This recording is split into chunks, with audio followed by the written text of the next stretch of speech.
I can't ever imagine, wanting to move on from Deebo. You put yourself through the exercises of, even though we don't have a first-round pick, you have to be thorough in this process and prepare for everything. And so you go through and do that. He's just too good of a player.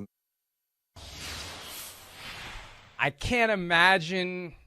That's kind of closer to zero intention than zero chance. We heard zero chance about Kyler Murray last week. Zero intention about others. Can't imagine. We don't have a first-round pick. Mike Golic, I don't know how much of that you heard, but I think the door's cracked a little bit for somebody to make the 49ers an offer they can't or won't refuse.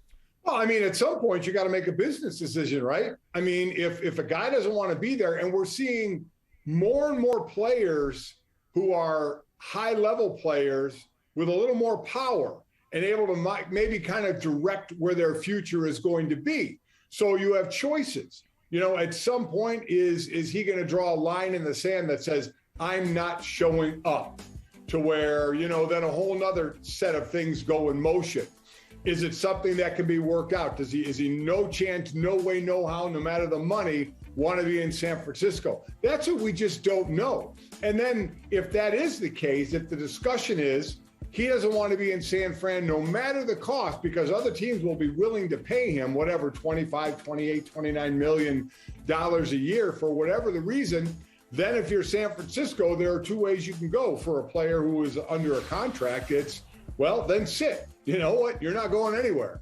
And if you decide you don't want to play, then enjoy the couch and enjoy not getting paid and enjoy not getting a year counting toward, your years, for your contract. Or you say, guy doesn't want to be here. Let's get the absolute best deal we can and make this a good business deal. So there's going to be choices. There's choices on both sides in this one. But the one thing in a bigger scheme, Mike, as I'm seeing, is that the big-time, big money players, and we've seen that position, wide receiver, really grow in the money situation. Those guys are having more and more power within the league.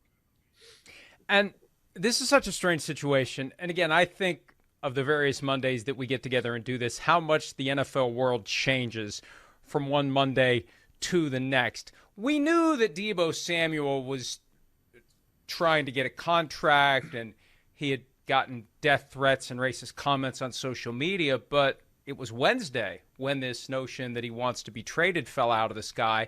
We know he wants to be traded. We still don't know why. And the why is so important here because there are some things the 49ers can fix.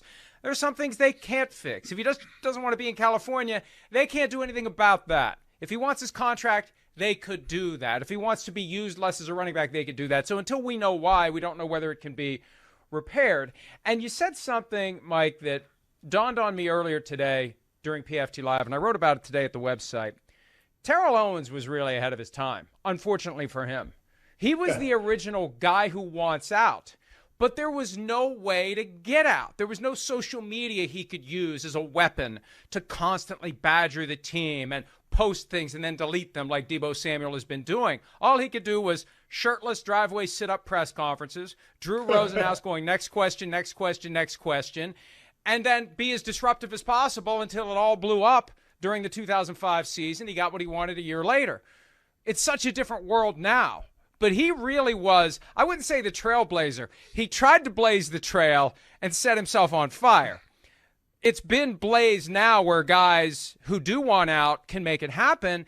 And I think the fact that other teams have moved on from players at their request, even if the 49ers have never acquiesced to that kind of demand, it creates a sense that, well, they're going to do it too. The Packers did it. The Chiefs did it.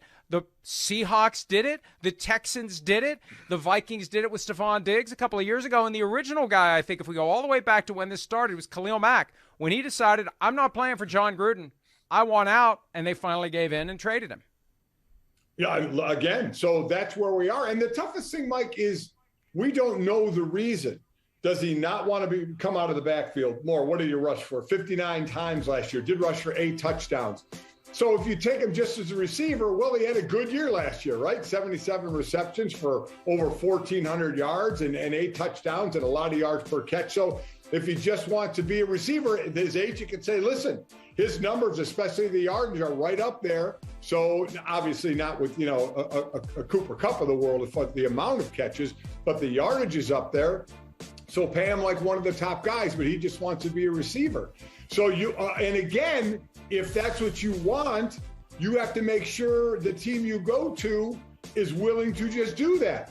Because what he and Cordell Patterson have done, Cordell with Atlanta, man, they are really kind of bringing that role along of running the ball, being the running threat, and not just on jet sweeps, and also catching the ball as well. Now, what does that do? It gives you more touches. It could possibly shorten your career, but it's giving you added value as well. So I'm sure in Deebo and his agent's mind, they're like, well, we want to give up more. If this, in fact, is one of the reasons. We want to give up more running, but we still think our value is that of one of the top wide receivers in the league. And that's what they're going to swing for. And if they can get it, great. And if the team is, you're worth what a team is willing to pay you, and to the team that you're leaving, what they're willing to trade for you. So let's see. To me, there's just too many the variables we don't know yet. As far as why he wants to go, is money the issue? Can they pay him more and that'll satisfy him? Can they say you won't carry the ball X amount of times? Will that satisfy him? And do you want to do that because he's such a dangerous weapon? It is amazing that it's come to this. I've said that over and over again. Whatever happened, the 49ers either did something or didn't do something, said something or didn't say something that helped harden his resolve. Because even if it is, I don't want to live in California.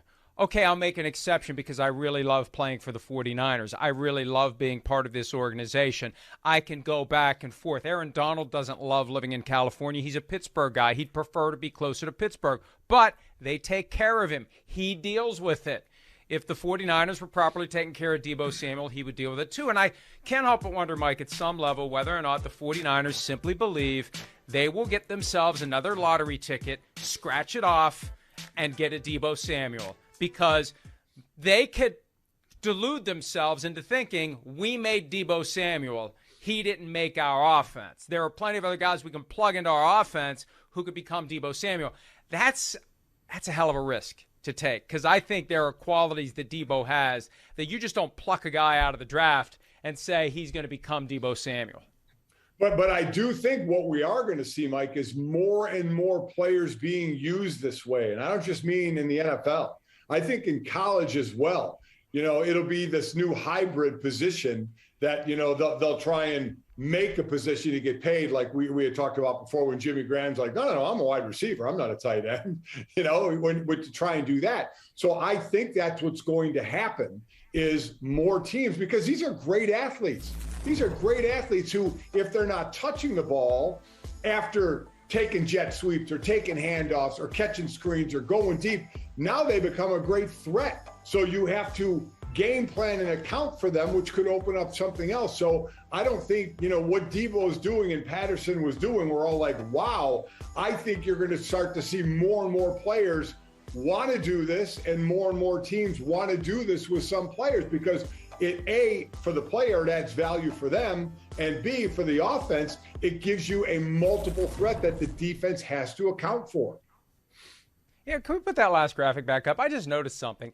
I'm not saying that I disapprove of it, but I have noticed something. We got some snarky captions on these graphics. I'm not writing these. Deebo, don't get mad at me. Is this it? That's pretty good. But look at his numbers. I remember, Mike, it was in Super Bowl 54 against the Chiefs, where it was like, damn, Deebo Samuel was good. Like, where was he hiding all year?